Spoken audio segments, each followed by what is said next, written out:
They're a great way to stay in touch and make more friends on the internet. But social network sites also leave you vulnerable to being humiliated in a public sphere by people you don't even know. For the cyberbully, it's a bit of fun. I have a laugh myself, and so do a few other people who see it, and the feeling that you've made somebody else halfway across the world be frustrated at words on a computer screen. But for the victim, it can have a devastating psychological effect, especially for young people who depend on social media. 1 in 4 Australian students has experienced cyberbullying, a constant barrage of online threats or taunts. Last May, the state of Victoria criminalised online harassment after a number of youth suicides were linked to cyberbullying.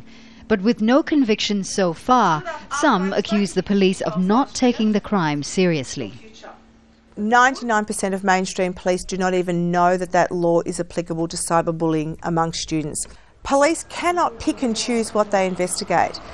Yes, it might make them extra busy, and they now have to deal with crimes that didn't exist 10 years ago, 20 years ago. But that doesn't make it acceptable to say, no, not interested. Policymakers admit they're struggling to catch up and stay relevant in the age of social media. It's only now they realise the need to reach out to the younger generation to understand the complexities of cyberbullying.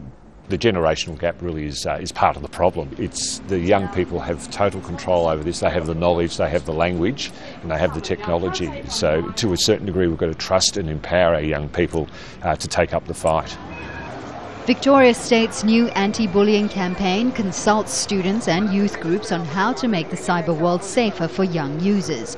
And cyberbullies are being warned the internet doesn't really provide the protection of anonymity and that their online actions can always be traced to them. Fauziah Ibrahim, Al Jazeera, Melbourne, Australia.